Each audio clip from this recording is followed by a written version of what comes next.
Existem shoppings no Brasil que um dia foram símbolo de modernidade, de status, de a cidade cresceu, chegou aqui. Tinham fila de loja querendo alugar espaço, tinham praça de alimentação lotada, tinham gente que marcava encontro no relógio da entrada. E hoje, alguns não existem mais. Outros estão de pé, mas vazios, cobertos de mato, com pombos e gente em situação de rua, morando dentro da praça de alimentação que já foi point da cidade inteira. Neste vídeo, eu vou te mostrar, com nome, data, valor de dívida e motivo real da queda, os casos mais chocantes de shoppings que faliram no Brasil. Não é achismo, não é ouvi dizer, é histórico documentado. E o primeiro caso é de um shopping que pertenceu a uma das famílias mais poderosas da história empresarial brasileira. Antes de entrar na lista, um número para você entender o tamanho do que está acontecendo com as empresas no Brasil agora em 2026. O país bateu recorde histórico de recuperações judiciais. Foram quase 1.000 processos de recuperação judicial registrados, o maior número em 10 anos, envolvendo mais de 2.400 empresas de uma só vez. Isso inclui nomes gigantes, conhecidos, listados na Bolsa de Valores. Ou seja, o cenário de crise que você vai ver nos shoppings a seguir não é um caso isolado, é parte de um movimento muito maior dentro da economia brasileira. E é exatamente por isso que entender esses casos importa. Caso 1. Shopping Center Matarazzo, São Paulo. Ano de inauguração, 1975. Bairro Pompeia, Zona Oeste de São Paulo, numa das regiões mais valorizadas da cidade. Esse shopping não nasceu de qualquer investidor. Ele nasceu ligado às indústrias Reunidas Fábricas Matarazzo, o grupo empresarial que, durante boa parte do século XX, foi sinônimo de poder industrial no Brasil. Estamos falando de uma das famílias mais ricas e influentes que esse país já teve. O modelo do shopping era diferente do que a gente vê hoje. Era um formato strip center, um supermercado grande funcionando como loja âncora, e várias lojas menores ao redor se aproveitando do fluxo que esse supermercado trazia.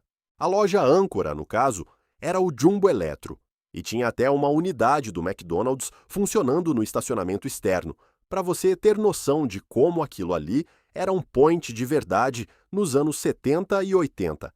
Só que, no fim dos anos 80 e começo dos anos 90, o setor de shopping centers no Brasil viveu uma explosão. Surgiram empreendimentos maiores, mais modernos, com mais opções de lazer. E em 1991, a inauguração do West Plaza, ali pertinho, mudou completamente o jogo. O West Plaza roubou público, roubou lojista, e o Matarazzo, que até então era referência na região, começou a perder relevância rapidamente. E foi nesse momento que a crise realmente começou. Uma disputa interna envolvendo a própria família Matarazzo e o Grupo Pão de Açúcar afetou diretamente a operação do shopping. E aí aconteceu o que os especialistas em varejo chamam de efeito dominó de loja âncora. O Jumbo Eletro, que segurava o fluxo de gente, fechou as portas. Quando uma loja âncora fecha, o impacto não é pontual, é sistêmico. Os lojistas menores dependem daquele fluxo para sobreviver e quando ele desaparece, o shopping inteiro começa a esvaziar. Depois do Jumbo Eletro, entrou o supermercado Cândia, que depois virou Rede Sonda. A administração ainda tentou reanimar o local, colocou praça de alimentação nova, colocou até uma pista de patinação chamada Maxi Roller, mas era tarde. O fluxo de visitantes já não voltava mais. Em 1997, depois de anos tentando segurar as pontas, o shopping Matarazzo foi parar em leilão judicial por causa de dívidas acumuladas e problemas administrativos que já não tinham mais solução. O imóvel foi arrematado pelo grupo gaúcho Zafari por cerca de 18 milhões e meio de reais. Só que o capítulo não fechou ali. Mesmo depois da venda, o shopping continuou funcionando por mais alguns anos. Isso é comum nesses processos, porque o novo dono às vezes mantém a operação rodando enquanto decide o que fazer com o imóvel. Só que, em 2002, veio mais uma reviravolta. O supermercado Sonda, que ainda operava no local, recebeu uma ordem de despejo por parte dos novos proprietários. E enquanto essa briga corria na justiça, o shopping ia morrendo aos poucos. Corredores vazios, lojas fechadas uma atrás da outra, gente que ainda frequentava o local descrevia um ambiente decadente, quase fantasma, muito distante do que aquele lugar tinha sido nos anos de ouro. O desfecho final. O shopping Matarazzo encerrou de vez suas atividades, foi demolido e no mesmo terreno, anos depois, nasceu um empreendimento totalmente novo. O Bourbon Shopping em São Paulo, inaugurado em março de 2008. Ou seja, tradição de família, marca forte, localização privilegiada, nada disso segurou o shopping quando a administração ruiu e as dívidas engoliram a operação. E tem um detalhe que poucas pessoas sabem. O nome Matarazzo, décadas antes do shopping, já era sinônimo de grandeza no Brasil. A família construiu um dos maiores impérios industriais da história do país, com fábricas em praticamente todos os setores, de alimentos a têxtil, passando por metalurgia. Ver esse mesmo nome, décadas depois, associado a um shopping que terminou em leilão judicial e demolição, é um retrato quase simbólico de como nenhuma marca está imune ao tempo e à má gestão financeira. Caso 2. Shopping Arthur Alvim, o Coquinho, Zona Leste de São Paulo. Esse é, sem exagero, um dos casos mais impressionantes de abandono comercial da cidade de São Paulo. E olham ao tamanho da ironia. Enquanto um lado da Zona Leste crescia com um dos maiores shoppings do país logo ali perto, esse aqui simplesmente apodreceu. O Shopping Center Leste, mais conhecido como Shopping Arthur Alvim, ou pelo apelido carinhoso de Coquinho, por causa dos coqueiros que ficavam na entrada, foi inaugurado em maio de 1991 na região da cidade A.E. Carvalho, Zona Leste de São Paulo.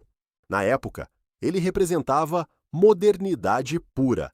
Era a promessa de descentralizar o consumo e trazer lazer de qualidade para uma população que crescia rápido, numa região historicamente carente de infraestrutura.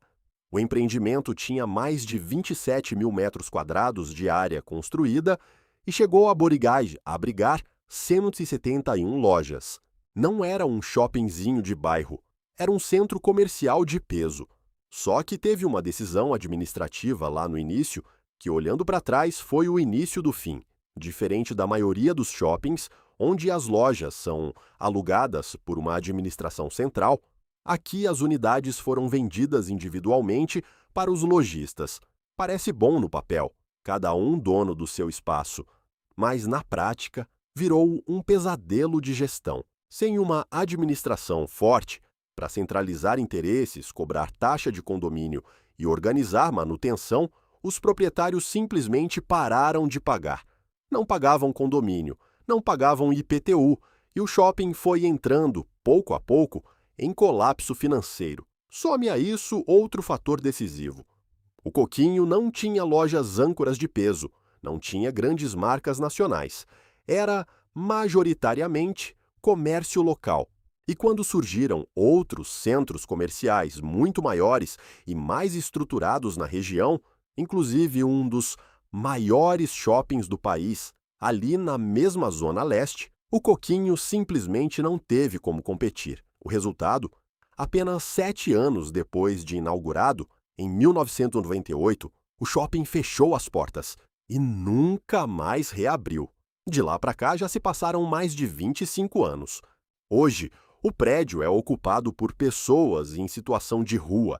Existem relatos de criminalidade dentro da estrutura e o local virou motivo de reclamação constante da comunidade por causa de proliferação de pragas, insegurança e degradação visual do bairro inteiro.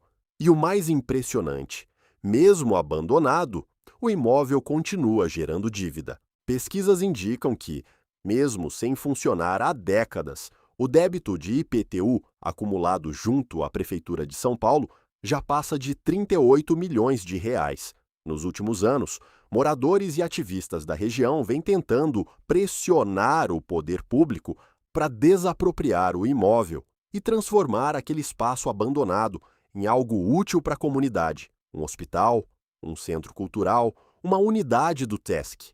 Já teve proposta protocolada formalmente pedindo isso, mas até agora nada foi resolvido de forma definitiva. Ou seja, um shopping inteiro de 27 mil metros quadrados, 171 lojas, no coração da zona leste de São Paulo, virou ruína por causa de um erro de modelo de negócio e falta de gestão centralizada.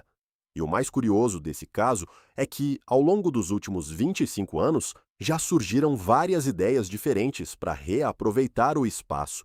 Já se falou em transformar o prédio de novo em shopping popular, no estilo do 25 de março, em São Paulo. Já se falou em transformar em centro de formação esportiva para jovens e idosos. Teve até especulação, durante a Copa do Mundo, de que o ex-jogador Ronaldo Fenômeno teria interesse em investir no local. Nada disso saiu do papel. E enquanto as propostas iam e vinham, o prédio continuava ali, se deteriorando ano após ano, virando cada vez mais perigoso estruturalmente, a ponto de existirem relatos mais recentes de risco real de desabamento por falta total de manutenção há mais de 2 décadas. Hoje, moradores da região seguem tentando pressionar a Prefeitura de São Paulo para desapropriar o imóvel de forma amigável e transformá-lo em equipamento público, hospital, centro cultural, unidade do SESC. Uma proposta nesse sentido já chegou a ser protocolada oficialmente na plataforma de participação popular da cidade, mas outra tentativa parecida, em anos anteriores, já tinha sido analisada e rejeitada pela própria prefeitura, que considerou a iniciativa inviável na época. Ou seja, passados mais de 25 anos do fechamento, a cidade ainda não decidiu o que fazer com as ruínas de um shopping que um dia foi motivo de orgulho para a região inteira. O padrão por trás das quedas. Reparou que os 2 casos têm um fio condutor em comum? Em ambos, o problema não foi faltou cliente do dia para a noite. O problema foi estrutural, perda da loja âncora, disputa administrativa, falta de centralização na gestão, dívidas que foram se acumulando ano após ano até não ter mais volta. E esse padrão não é exclusivo do Brasil. O setor de shopping centers vive, no mundo inteiro, um momento de reorganização. Na Espanha, por exemplo, um megacomplexo de mais de 250 mil metros quadrados, projetado para ser um dos maiores centros de lazer e compras a céu aberto da região de Madrid, também mergulhou numa crise de insolvência recente. Esse projeto prometia ter até circuito de motocross, karting, trampolins, lago central, praia artificial e grifes internacionais como Nike, Mango e Fnac. Só que desde a inauguração, o fluxo de visitantes nunca chegou perto do esperado. A empresa dona do empreendimento entrou em crise interna quando um dos principais investidores se recusou a assinar as contas, discordando do valor atribuído ao complexo. O passivo total, segundo fontes especializadas, chegou a superar 318 milhões de euros, enquanto os sócios discutiam uma avaliação de apenas 130 milhões para o imóvel. Diante desse impasse, a administração confirmou oficialmente a situação de pré-insolvência e o processo avançou, sob a legislação espanhola, de reestruturação empresarial, até um leilão judicial. O ativo acabou vendido a uma sociedade ligada a um fundo de investimento britânico por um valor bem abaixo das avaliações anteriores, evidência clara de como o excesso de endividamento pode destruir o valor de mercado de um empreendimento, mesmo um dos maiores da sua categoria no país. A diferença importante aqui é que, nesse caso específico, o shopping continuou funcionando normalmente para o público mesmo depois da troca de controle, o que mostra que falência, no universo dos grandes centros comerciais, nem sempre significa shopping fechado com as portas trancadas. Às vezes, significa apenas uma reestruturação forçada de dívida e troca de dono. O cenário atual do setor no Brasil. Agora, para deixar bem claro, isso não significa que o setor de shopping centers no Brasil, como um todo, está em crise generalizada. Muito pelo contrário. O Brasil fechou 2025 com um faturamento recorde no setor, mais de 200 bilhões de reais, somando todos os shoppings do país, um crescimento em relação ao ano anterior. O tempo médio que as pessoas passam dentro dos shoppings também bateu recorde, e o gasto médio por visita também subiu.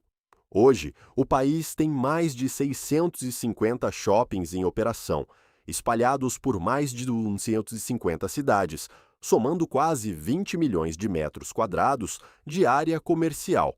Só que, ao mesmo tempo em que o setor de shoppings colhe recorde de faturamento, o Brasil como um todo vive um momento delicado no mundo empresarial. Em 2025, o país registrou o maior número de recuperações judiciais dos últimos 10 anos, quase 1.000 processos, um crescimento de mais de 5% em relação ao ano anterior, envolvendo mais de 2.400 empresas de uma só vez, um salto de 13% nesse número de empresas afetadas simultaneamente. Entre as companhias que precisaram recorrer a esse mecanismo estão nomes conhecidos de todo brasileiro, listados na Bolsa de Valores: a Bombril, tradicional fabricante de produtos de limpeza, a Americanas, a Oi, a Gol, linhas aéreas, entre outras gigantes. E o alerta não para por aí. Especialistas do setor de reestruturação empresarial apontam que um dos principais problemas é o diagnóstico tardio. Muitos empresários adiam o pedido de socorro judicial até não terem mais patrimônio livre para oferecer como garantia. Quando finalmente entram com o processo, já estão sem reservas financeiras. Os bancos negam crédito novo e, sem esse dinheiro novo, essencial para a reestruturação, o plano de recuperação se torna inviável e a transformação em falência acaba sendo o desfecho mais provável. Em janeiro de 2026, o Brasil já contava com mais de 8,7 milhões de CNPJs negativados, com dívida média superior a R$ 23 mil por empresa. Ou seja, o setor de shopping centers, olhando de fora, está batendo recorde de faturamento. Mas o ambiente de crédito caro, juros altos e empresas endividadas que sustentam boa parte desses shoppings, as lojas âncoras, os varejistas que ocupam os corredores, segue sob pressão real. E é justamente esse tipo de pressão, arrastada por anos e sem solução, que historicamente empurrou empreendimentos como o Matarazzo e o Coquinho para o colapso. Diante desse cenário, esses casos viram estudo, porque eles mostram, na prática, que tamanho, tradição de marca e localização boa não são garantia de sobrevivência se a gestão financeira for negligenciada, e que a saúde de um shopping inteiro está diretamente ligada à saúde financeira das empresas que o ocupam. Lições que esses casos deixam. Primeira lição: perder a loja âncora é o início do fim. Em praticamente todo caso de shopping que faliu, o primeiro sinal de alerta foi a saída de uma loja grande que segurava o fluxo de gente. No Matarazzo, foi a saída do Jumbo Eletro. No Coquinho, foi a ausência, desde o início, de qualquer marca grande o suficiente para puxar público de fora do bairro. Quando isso acontece e a administração não age rápido para substituir com outra âncora forte, o efeito cascata começa. Primeiro caem as vendas dos lojistas menores, depois vêm os pedidos de rescisão de contrato, depois as vagas ficam fechadas. e o shopping começa a parecer vazio, o que afasta ainda mais gente, num ciclo que se retroalimenta. Segunda lição: modelo de propriedade fragmentada e armadilha. Vender unidade por unidade, sem uma gestão central forte, tende a gerar exatamente o que aconteceu no Coquinho. Cada dono cuidando só do seu interesse, ninguém pagando taxa de manutenção e o espaço comum degradando até virar ruína. É um modelo que parece dar mais liberdade e mais patrimônio individual para o lojista, mas na prática retira a capacidade de decisão coletiva rápida, que é justamente o que um shopping precisa quando entra numa crise de fluxo. Terceira lição: dívida que vira bola de neve não perdoa nem em tradição, nem em nome de peso. A família Matarazzo era um dos nomes mais respeitados da indústria brasileira, e mesmo assim não segurou a operação quando a crise interna se instalou. O mesmo vale para o caso espanhol que vimos aqui. Um projeto arquitetonicamente ambicioso, com investidor de peso internacional por trás, também não escapou do mesmo destino quando o endividamento superou a capacidade de geração de caixa. Quarta lição: disputa societária mata negócio tão rápido quanto crise de mercado. Repare que, nos dois casos brasileiros e também no caso espanhol, o estopim decisivo não foi só faltou cliente. Foi briga entre sócios, entre família e investidor, entre proprietários que discordavam da avaliação do próprio imóvel. Quando a briga interna trava a tomada de decisão, o shopping perde competitividade justamente no momento em que mais precisaria agir rápido. E a quinta lição, talvez a mais importante: um shopping abandonado não é só um prejuízo para quem investiu, ele vira um problema para a cidade inteira. Os dois casos que você viu aqui geraram, ao longo dos anos, prejuízo público, queda de segurança na região, desvalorização de imóveis no entorno e, no caso do Coquinho, uma dívida de dezenas de milhões de reais em IPTU que a prefeitura ainda tenta recuperar até hoje, décadas depois do shopping ter fechado as portas. Isso sem falar no impacto social direto. Um prédio de 27 mil metros quadrados, ocupado durante anos por pessoas em situação de rua e alvo recorrente de ocupações irregulares, muda a dinâmica inteira de um bairro. A comunidade em volta relata, até hoje, aumento de sensação de insegurança, proliferação de pragas e queda no valor dos imóveis próximos, um efeito que, décadas depois, ainda não foi revertido, porque o destino do prédio segue indefinido entre propostas de desapropriação que nunca saem do papel. Por que isso importa para você? Você pode estar pensando, beleza, mas por que eu deveria me importar com shopping que fechou há 30 anos? Simples, porque esses casos são um raio-x de como negócios gigantes, considerados sólidos demais para quebrar, podem desmoronar quando três fatores se juntam: gestão fraca, dívida crescente e briga interna sem solução rápida. Isso vale para shopping, vale para rede de varejo, vale para qualquer empresa grande que você acompanha hoje. O padrão se repete. Primeiro vêm os sinais discretos, que a maioria ignora: loja âncora saindo, dívida de condomínio acumulando, disputa societária vazando para a imprensa. Depois vem a recuperação judicial, tentando segurar as pontas. E quando o diagnóstico chega tarde demais, o desfecho quase sempre é o mesmo: leilão, venda forçada ou abandono total. Entender esse padrão é a diferença entre só assistir a mais uma notícia de empresa gigante quebrou e realmente entender por que isso aconteceu.